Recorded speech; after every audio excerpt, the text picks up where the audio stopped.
हैवान बन गई हावड़ा पुलिस। जी हां, सिखों के अपमान में बंगाल पुलिस मैदान में। कोलकाता में पुलिस ने सरदार की पगड़ी खोली, पगड़ी खोल सड़क पर घसीटा।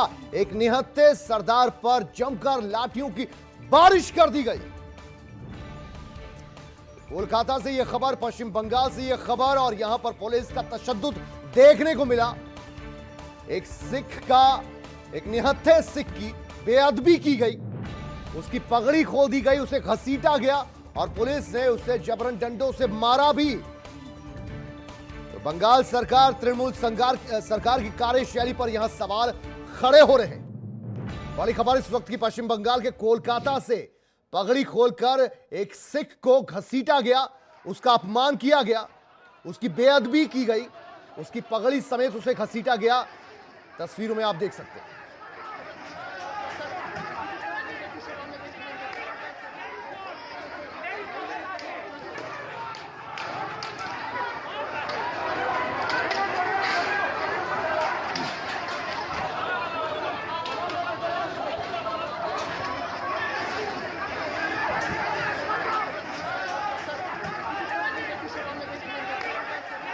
ये इन तस्वीरों को देखकर आप समझ सकते हैं किस तरीके से लगातार पहले भी ये कहते आ रहे थे लोग कि पश्चिम बंगाल सरकार चुनावों से ठीक पहले एक बार फिर से सड़कों पर न सिर्फ उतर रही है बल्कि मुख्तलिफ पार्टियों के कार्यकर्ताओं को मौत के घाट उतारा जा रहा है। लेकिन यहां तो पुलिस ने हद ही कर दी।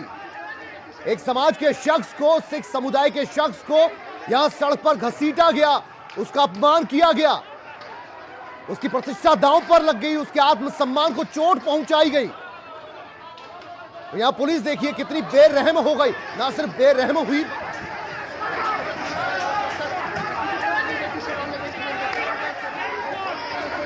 साथ ऐसा कैसे कर सकते हैं? एक सिख समुदाय जो पूरे विश्व भर में, दुनिया भर में अलग अलग तरीकों से, अलग अलग माध्यमों से लोगों का भला करता है।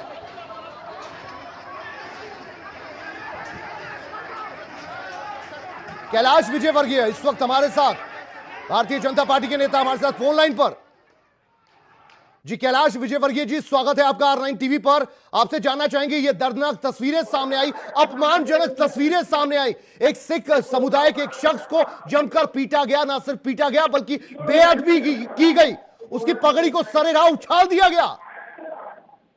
बहुत आपत्तिजनक है और ये सिर्फ बंगाल में बहुत आम बात है। अराजकता करना बहुत आम बात है। पुलिस वहाँ लॉ एंड ऑर्डर मेंटेन नहीं करती, लॉ एंड ऑर्डर बिगाड़ती है और लोगों के साथ अराजक व्यवहार करती है। बहुत सामान्य घटना है बंगाल के लिए और बहुत ही दर्दनाक है, बहुत ही आपत्तिजनक है और मैं समझता हूँ इसका जितना विरोध किया जाए उतना कम। कैलाश जी, आपसे जानना चाहेंगे, सिख समुदाय के इन लोगों को इतनी बेरहमी से क्यों पीटा गया? इनकी इज्जत इस सरेराह क्यों उछाली गई? सिख समुदाय तो सबका भला करता है, सबको पता है इस बात का कि ये बंगाल में बहुत आम बात है। कल 1500 से ज्यादा कार्यकर्ता हैं, अभी भी 100 से ज्यादा लोग हॉस्पिटलाइज हैं। तो ये तो बंगाल में इस प्रकार की अराजकता, क्योंकि टीएमसी के कार्यकर्ता वहाँ पुलिस की ड्रेस बनकर, सिविल पुलिस बनकर वहाँ पर लाठीचार्ज करते हैं। तो इसलिए विरोधी दल के लोगों की पिटाई करना ये बहुत आम बात है, बहुत ही आम बात है। आपको लग रहा है कि बहुत लोग पिटे हैं। हमारे अरविंद जी ये मेरे साथ सहयोगी, कम से कम 25-30 लाख पड़े हैं। हमारे राजू भाई जो प्रदेश के उपाध्यक्ष है उनको मारा, तो बहुत लोग पिटे हैं। ये पुलिस के लिए, बंगाल की पुलिस के लिए कोई नई बात नहीं। लेकिन कैलाश जी, मैं आपसे ये जानना चाहूंगा, ये तस्वीरें शर्मिंदा करने वाली हैं। सिख समुदाय बेहद आहत होगा इससे, पगड़ी को उछाला गया। निश्चित रूप से ये तो बहुत ही आपत्तिजनक है, बहुत आपत्ति की निंदा की जाए सामने और ममता जी को इन पुलिस अधिकारियों के खिलाफ कार्रवाई करना चाहिए। तो आपको क्या लगता है, कुछ समुदायों को, खासतौर पर सिख समुदायों को, और आप तो लगातार पश्चिम बंगाल में पिछले कई सालों से बने हुए, इनको क्या निशाना बनाया जा रहा है?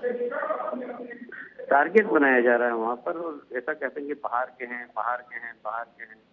तो इस प्रकार का वातावरण ही बनाते हैं और पीढ़ियों से वहाँ पर ले रहे हैं सिख समाज के लोग। और वहाँ अभी ममता जी ने एक नया नारा चालू किया है कि बीजेपी बाहर की है, बाहर की पार्टी है, बाहर के नेता हैं। जी तो ये इस प्रकार का वातावरण बनाते हैं। कैलाश जी, सिख जहां भी जाते हैं, चाहे वो भारत में किसी राज्य में जाए या विदेशों में जाए, वहां अर्थव्यवस्था में बहुत ज्यादा सहयोग करते हैं। कईयों को नौकरियां इनके माध्यम से मिलती हैं और फिर सामाजिक सरोकारों में ये बढ़ चढ़कर काम करते हैं और इस तरीके से बेअदबी उनकी पगड़ी उछाली जाएगी। वाकई आपको लगता है कि यहां धर्म संकट पैदा हो गया है? निश्चित रूप से यहाँ तो रोज धर्म का अपमान होता है। यहाँ तो दुर्गा पूजा के विसर्जन पर रोक लग जाती है और मुहर्रम का जुलूस निकालने की परमिशन देती है।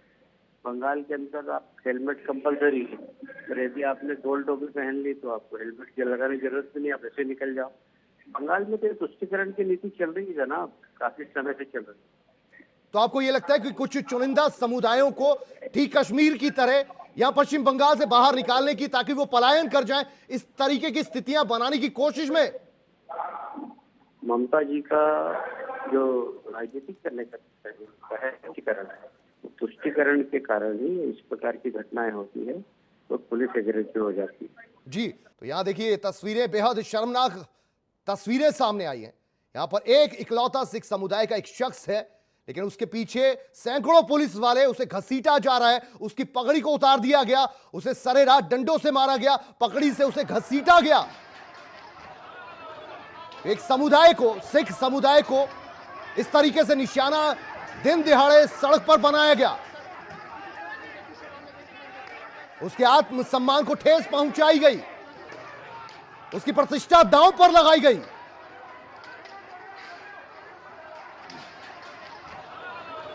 और कसूर क्या था इस सरदार का, इस सिख का? छोटा मोटा प्रदर्शन ही तो यह कर रहा था।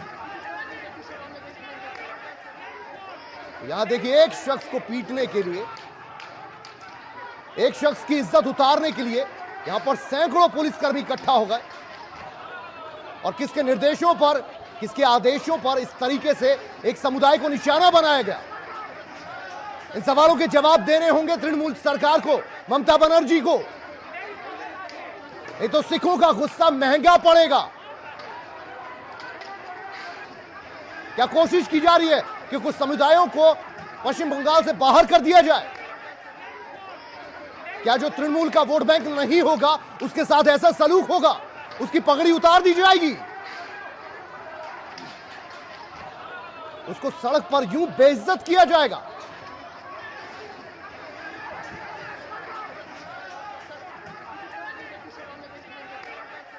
R9 टीवी पर एक्सक्लूसिव ये तस्वीरें आप देख रहे हैं, जिसमें एक शख्स जो कि सिख समुदाय से है, छोटा सा प्रदर्शन ये चल रहा था, लेकिन लाठी चार्ज कर दिया गया।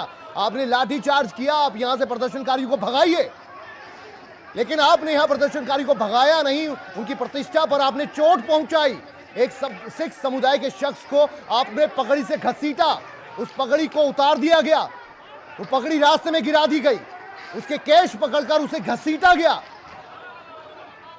तो ये क्या दिखाना चाहता है पुलिस प्रशासन? कुछ समुदायों के दिलों में आतंक फैलाना चाहता है, और आतंक फैलाना चाहता है तो किनके निर्देशों पर? यह बात भी सामने आनी चाहिए, क्योंकि लगातार खून खराबे का सिलसिला पश्चिम बंगाल में जारी है।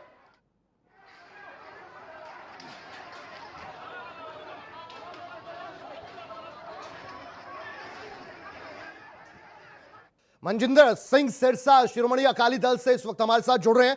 मनजिंदर जी, बहुत स्वागत है आपका R9 टीवी पर। और कुछ तस्वीरें इस वक्त हम दर्शकों को दिखा रहे हैं, एक्सक्लूसिव ये तस्वीरें R9 टीवी पर, कोलकाता से ये तस्वीरें। और यहां पर एक सिख समुदाय के शख्स को जो उसकी बेअदबी की गई है, जिस तरीके से उसकी पगड़ी उछाली गई, सरेराह, वाकई दुखद।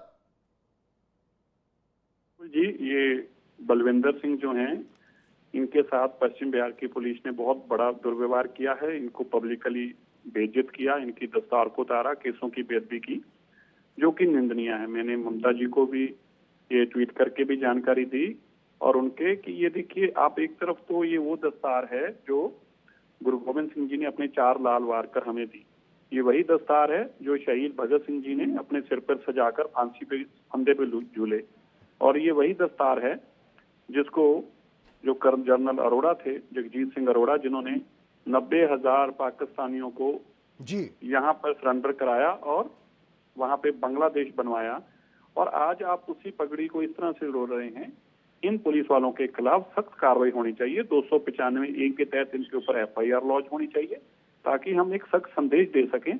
ये बहुत दुर्भाग्यपूर्ण है, शर्मसार है। इसकी जितने भी शब्दों में निंदा की जाए वही कम है।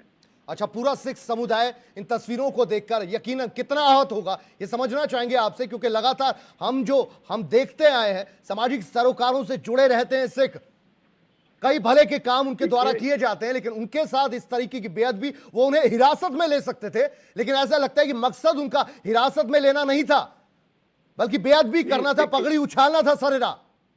बिल्कुल, क्योंकि इससे खाली मैं नहीं कहूंगा कि सिख, बल्कि सभी समुदाय के लोग बड़े आहत हैं।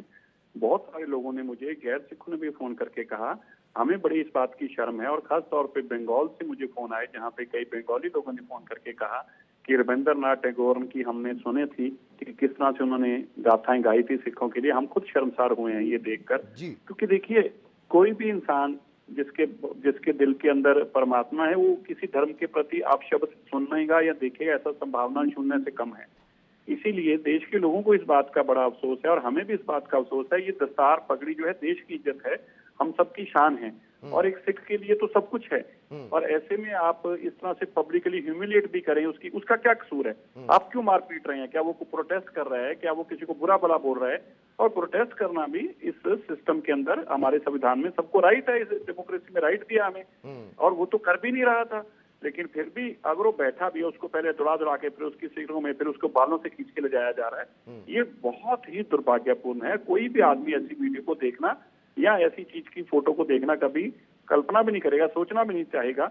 और जो हुआ वो बहुत ही निंदनीय है, और ममता जी को तुरंत इन अफसरों के खिलाफ, इन पुलिस वालों के खिलाफ कार्रवाई करनी चाहिए। मनजिंदर जी, आपसे ये भी समझना चाहेंगे, जिस तरीके से ये तस्वीरें सामने आई है, बेहद दुखद ये तस्वीरें, शर्मनाक ये तस्वीरें, लेकिन आपसे ये समझना चाहेंगे क्या कोई छुपा हुआ एजेंडा सरकार का लगातार जारी है?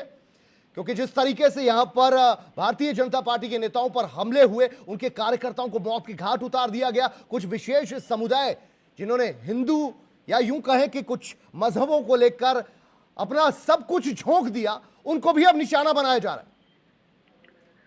देखिए, पहले ही समाज बहुत जहर है, इंसान का दुश्मन हुआ पड़ा है, और इतनी जहर के साथ लोग जी कैसे रहे हैं, मैं तो ये भी बहुत हैरान हूँ। क्योंकि ऐसा लगता है, जब ऐसे सीन देखते हैं तो ऐसे लगता है कि इंसान नहीं, इंसानियत मर रही है। और जो लोग इस तरह का जहर उगलना चाहते हैं, जो इस तरह की जहर दिखाना चाहते हैं, हमें उन लोगों से परहेज करना चाहिए। ये एक मानवता के लिए बहुत बड़ी शर्मसार करने वाली घटना है, और हम लोगों को यह जरूर चिंता रहती है कि कोई भी ऐसी घटना ना हो जिसके कारण किसी भी समुदाय के अंदर आपसी तनाव बढ़े। सरकार को इसकी बहुत संजीदगी दिखानी चाहिए, सेंसिटिविटी दिखानी चाहिए, और उन लोगों के खिलाफ कार्रवाई करनी चाहिए। ठीक है। और मनजिंदर जी, अगर ऐसा नहीं करती है तृणमूल सरकार, क्योंकि हमने देखा है कि उनका एजेंडा पिछले कुछ वक्त में पूरी तरीके से बदला हुआ है, उन्हें पता है उनका वोट बैंक कौन सा है, आप किस तरीके से अपना आक्रोश प्रकट करेंगे? देखिए, मैं उनसे पहले तो आग्रह ही करूंगा, क्योंकि वो एक चुनी हुई मुख्यमंत्री हैं, और मुझे उम्मीद है कि वो इस भावनाओं को समझेंगे, इस भावनाओं की कदर करेंगे। हम नहीं, अगर वो इस पे कार्रवाई करेंगे, हम जाके गवर्नर साहब से मिलेंगे और हम उनसे आग्रह करेंगे उसके ऊपर कार्रवाई की जाए।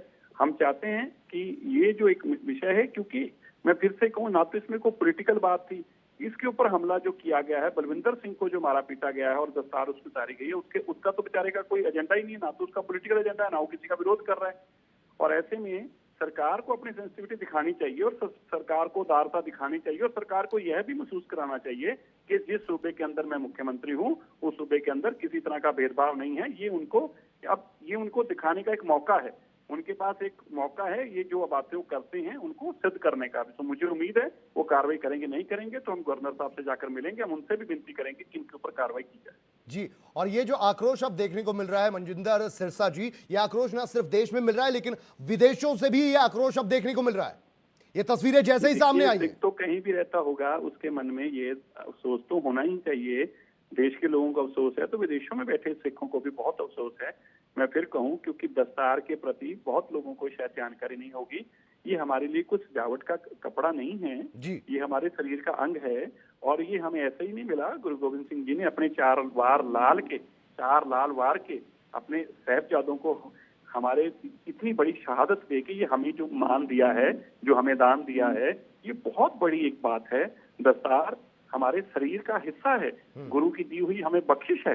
और इसलिए इसके ऊपर जब कोई वार करता है, यकीन मानो बहुत बड़ा दिल को ठेस पहुंचती। दिल को ठेस ही नहीं पहुंचती, ऐसा दर्द उठता है, ऐसी दर्द उठता है जब आदमी देखता है तुम कुछ भी करो, मार लो, पीट लो, लेकिन जब तुम दस्तार पे हाथ डालते हो वो बर्दाश्त नहीं होता। जी, और ये शख्स तो मनजिंदर जी पूरी तरह से निहत्था था, इसके हाथ में कोई हथियार या डंडा तक नहीं था। मैं तो बताया वो एक पीएसओ था, एक किसी वहां के नेता का पीएसओ था। वो तो अपनी ड्यूटी निभा रहा है, जिस चीज की वो तनख्वाह ले रहा है उसका ईमानदारी से काम को कर रहा है, उसका कोई एजेंडा नहीं है ना। और फिर भी वो वहां से पीछे भी हट गया है, उसके बावजूद उसके पीछे पीछे जाया गया है। ये वही केस है जिस तरह से पिछले दिनों में मुखर्जी नगर में हुआ। और इस तरह की बर्बरता देखकर, इस तरह की कायरता, ये कायरता है। ये पुलिस को मैं कहना चाहता हूँ, आप इस तरह का काम करके वर्दी के ऊपर भी आप अपने प्रश्न चिन्ह लगाते हैं। आप वर्दी में रहते आदमी को ऐसा काम, कानून की रक्षा करने वाले अगर बख्शिश बन जाएंगे तो फिर। अच्छा मनजिंदर जी, सो कॉल्ड जो सेकुलर दल है उनकी कोई प्रतिक्रिया भी सामने नहीं आ रही है।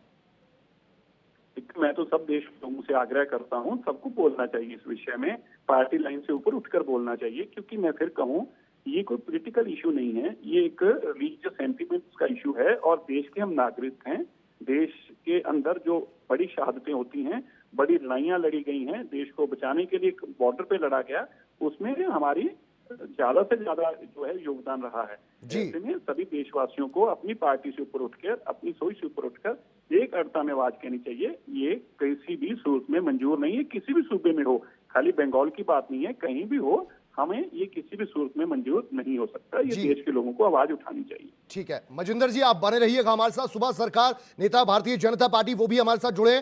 सुभाष सरकार जी, आपसे ये जानना चाहूंगा, ये बताइए कि ये तस्वीरें आई हैं, इस तस्वीर को देखकर दर्द पहुंचा, ठेस पहुंची है, आत्मसम्मान को ठेस पहुंची है, एक पगड़ी को उछाला गया है, केशों के साथ बेअदबी की गई है, ये क्या कुछ चल रहा है पश्चिम बंगाल में?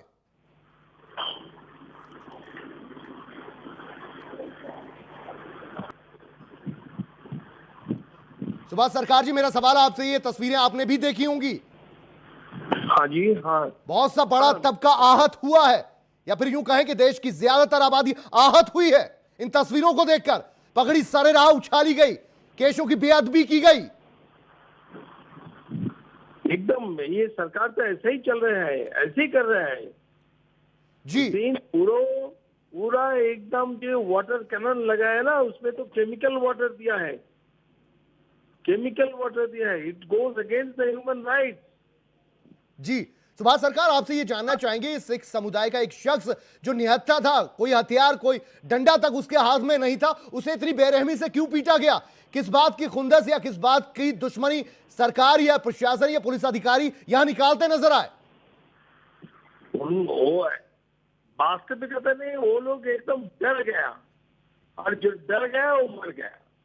तो डर गया, और डर के कारण वो दूसरे को पिटाई करने के, उनके लिए तो एक ही बचा है, जो पुलिस फोर्स के द्वारा वो जो डेमोक्रेटिक एजिटेशन के ऊपर हमला कर रहे हैं। ये जितने हमला करते हैं जनता उसके विपक्ष में, उतना ही आगे बढ़ता है। तो सुभाष सरकार, आपको क्या लग रहा है, हिंदुओं और सिखों को यहां निशाना बनाया जा रहा है? ये तो देखिए, पहले ये सरकार ने क्या किया, हमारे पूजा के विसर्जन पर रोक दिया था। तो जब वो देखा आज जनता ने उसके विपक्ष में चल गया, तब तो अभी क्या कर रहे हैं, वो पूजा में डोल देना शुरू कर दिया। तो लोगों का पूरा समझ में आ गया, उनका एक ही दिशा है, वोट। लेकिन वो सारे हिंदू लोगों के विपक्ष से है। उनका अभी चिंतन है पूरा अपीजमेंट करने का, और इसके अपीजमेंट करने से माइनॉरिटी जो सीट्स है वो सीट्स मिलना चाहिए, और थोड़ा से जो मेजॉरिटीज है उनको पूजा में कुछ भेंट दे के उनका वोट लेना। लेकिन ये नहीं होगा।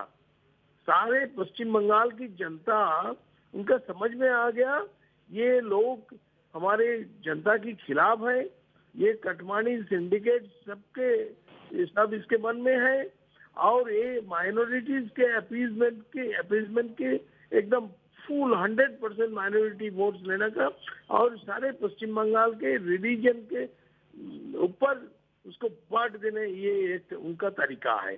आपको क्या लगता है आने वाले दिनों में चुनावों से पहले पहले माइनॉरिटी अपीसमेंट की जो आप बात कर रहे हैं उसके चलते अभी फिर से निशाना बनाया जाएगा? और माइनॉरिटीज भी उनका साथ नहीं होगा। अब देख लीजिए, अभी माइनॉरिटीज भी समझ, उनका पता चल गया कि माइनॉरिटीज के साथ उन्होंने नहीं आए। जी ठीक जी। और सांसद महोदय आपसे यह भी समझना चाहूंगा, आने वाला माहौल आपको क्या लगता है? जिस तरीके से सिख समुदाय की यहां पगड़ी उछाली गई, सिख समुदाय के एक शख्स को मारा पीटा गया, क्या लगता है कि कोई स्ट्रेटेजी के तहत, किसी रणनीति के तहत ऐसे लोगों को बाहर का रास्ता या प्रदेश से पलायन हो जाए, ऐसी कोई स्थितियां बनाई जा रही हैं? अरे भाई देखो ना, जो जिसका रिवॉल्वर ले लिया वो तो उनका लाइसेंस वाला रिवॉल्वर है, वो एक कार्यकर्ता की सिक्योरिटी है। ये करना, ये ड्रामा करने का कोई तरीका है क्या पश्चिम बंगाल सरकार का? अच्छा, लगातार भारतीय जनता पार्टी के कार्यकर्ताओं और पदाधिकारियों को निशाना बनाया जा रहा है, कईयों को हिंसा में मौत तक नसीब हो गई है और लगातार ये मामले बढ़ते जा रहे हैं। आज हमारा जो सिक्योरिटी है, वो सिक्योरिटी का जो आर्म्स है वो तुरंत उठा लेंगे और बताएंगे जी वो उसका पास आर्म्स है। ये हो सकता है क्या? जिसका लाइसेंस है उनका आर्म्स छीन लेता है। ये क्या हो रहा है जी? अच्छा, विरोध सिर्फ आप ही का नजर आ रहा है, सिख समुदाय भी विरोध कर रहा है, लेकिन क्या दूसरी मुख्तलिफ पार्टियां, कांग्रेस इस बात पर विरोध क्यों नहीं कर रही? सीपीआई सीपीएम इस बात पर विरोध क्यों नहीं कर रहे? अरे देखिए, वो तो अपने अपने हिसाब से चल रहे हैं। उनको क्या जस्टिस क्या है, इसमें कुछ है क्या? उनका एक ही निशाना है, भाजपा को विरोध करो, लेकिन देश का क्या हो, स्टेट का क्या हो, इसका ये बात उनका कोई आना जाना नहीं है। उनका सत्ता में से वो हट गए तो ये क्या करे ऐसा बात है कांग्रेस वाला का। कांग्रेस सीपीएम उनका क्या जी, उनका एग्जिस्टेंस बचाना, ये है उसका काम। अच्छा, रोष क्या अब कोलकाता की सड़कों पर बढ़ता जा रहा है? क्या इसको लेकर आप विरोध करने जा रहे हैं? क्या कोलकाता की सड़कों पर क्या इस बात को या इन तस्वीरों को देखकर रोष बढ़ता जा रहा है? हाँ, विरोध तो हो गई। ये जो किया है, ये जगह जगह पर इट इज स्पॉन्टेनियस विरोध होगा, स्पॉन्टेनियस विरोध होगा। ये भाजपा को कुछ थोड़ा लीडिंग करना चाहिए बस। जनता सड़क पर आ गए, ये एकदम जनता सड़क पर आ गया और इनको हटना चाहिए, ये हटेंगे जरूर। अच्छा, आपको यह भी लगता है जिस तरीके से आप तो सड़कों पर है, लगातार जो अत्याचार हो रहा है, कई कार्यकर्ताओं की मौत हो चुकी है और यहां पर जो तस्वीर सामने आई है इसमें सिख समुदाय को भी निशाना बनाया गया, आपको क्या लगता है? आप तो लगातार सड़कों पर हैं, लेकिन मुख्तलिफ विपक्षी पार्टियां अपने घर पर बैठी हुई हैं, ऐसे संजीदा मुद्दों पर भी वो बयान तक देने की जहमत नहीं उठाती, क्या खामियाजा भुगतेंगी वो उस बात का? कांग्रेस सीपीएम कैसे बयान देंगे? वो तो तृणमूल का पैसा मिलता है ना, उनका तृणमूल से पैसा मिलता है। आज तृणमूल का जो अपोजिशन वोट है, अगेंस्ट वोट है, उसको डिवाइड करना उनका काम है कांग्रेस सीपीएम का। वो तृणमूल का पैसा से उनका झंडा मिलता है, तृणमूल के पैसा से उनका जुलूस का टिफिन का खर्चा मिलता है, तो क्या करेंगे? ये है बाजार का स्थिति जी। और हमने उबाल देखा था पंजाब में, सरकार साहब, हमने उबाल देखा था पंजाब में जब गुरु ग्रंथ साहिब की बेअदबी वहां की गई थी और अब यहां पर बेअदबी की गई है, यहां पर पगड़ी उछाली गई है, सिख के केसों से खेला गया है, तो इसकी प्रतिक्रिया तेज होगी। कहां हुआ?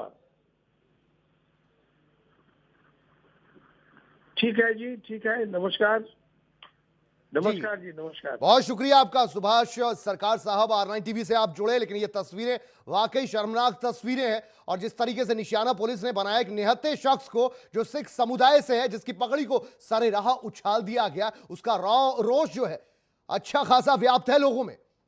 और अब ये सवाल पूछे जा रहे हैं कि क्या किसी कम्युनिटी को, किसी समुदाय को निशाना बनाना चाहती है ममता सरकार? क्यों एक निहत्थे को इस तरीके से पीटा गया? क्यों एक निहत्थे सिख के पीछे सैकड़ों की तादाद में पुलिस पहुंच गई? क्यों बीच सड़क पर उसे पीटते नजर आए, घसीटते नजर आए, क्यों उसकी पगड़ी उछालते नजर आए। और लगातार पश्चिम बंगाल में जिस तरीके से कार्यकर्ताओं को, खासतौर पर तृणमूल और भारतीय जनता पार्टी कार्यकर्ताओं के बीच आपसी रंजिश बढ़ती जा रही है, उसका सिला यह हो रहा है कि लगातार कार्यकर्ताओं की मौत हो रही है, जिसमें ज्यादातर कई कार्यकर्ता भारतीय जनता पार्टी से हैं। उन्हें नुकसान अच्छा खासा पहुंचा है। तो क्या सरकार की जो मशीनरी है वो अपने कार्यकर्ताओं को बढ़ावा दे रही है, खुली छूट दे रही है आतंक फैलाने की, गुंडागर्दी करने की? क्योंकि कई कार्यकर्ताओं के हाथों से एक्सप्लोजिव पदार्थ भी बरामद हो रहे हैं, बहुत से घरों में असला बरामद हो रहा है, कई बीजेपी के पदाधिकारियों ने फांसी तक लगा ली, और जांच किसी मामले में पूर्ण नहीं हो रही और लगातार ये मामले सामने आते जा रहे हैं। और आज बेहद संजीदा ये मामला सामने आया जब सड़क पर एक सिख समुदाय के शख्स को दौड़ा दौड़ा कर पीटा गया, उसको बेइज्जत किया गया, उसकी पगड़ी उछाली गई, केसों से खेला गया, लेकिन तब भी पुलिस नहीं मानी, उनका लाठीचार्ज तब भी जारी रहा।